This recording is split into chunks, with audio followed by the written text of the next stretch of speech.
What's up, champ?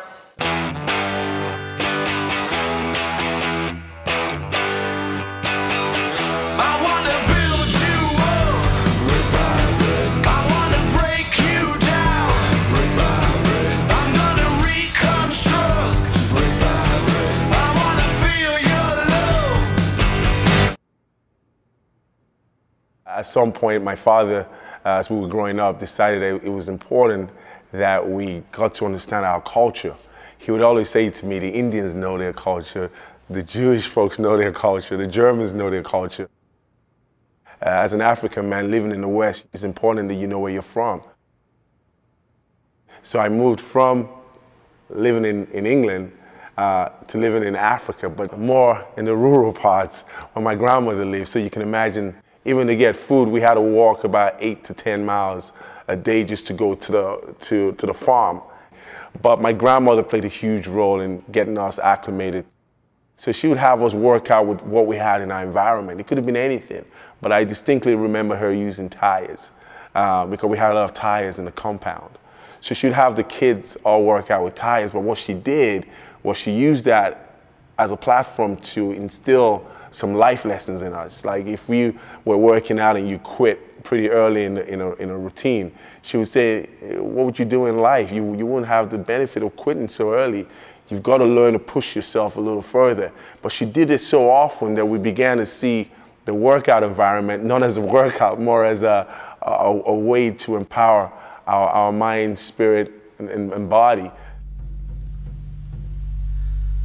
Brick by brick.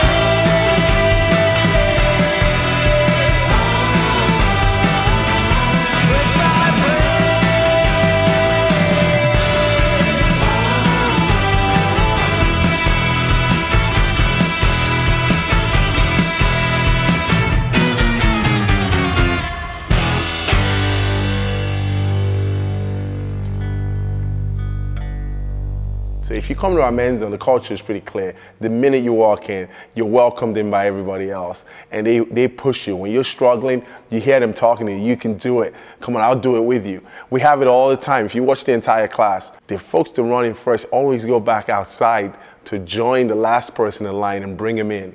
So you feel empowered. You feel like you're part of something.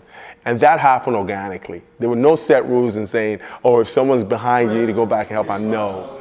It just happened organically. If you create the platform, everything else will fall in place. If you feel good, you look good.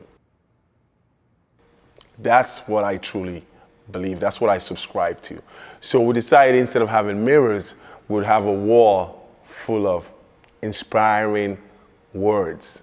So if you pause for a second during the workout and you looked up, instead of looking at yourself and seeing how ripped your abs are, you looked at a quote that made you want to fight even harder and go even longer.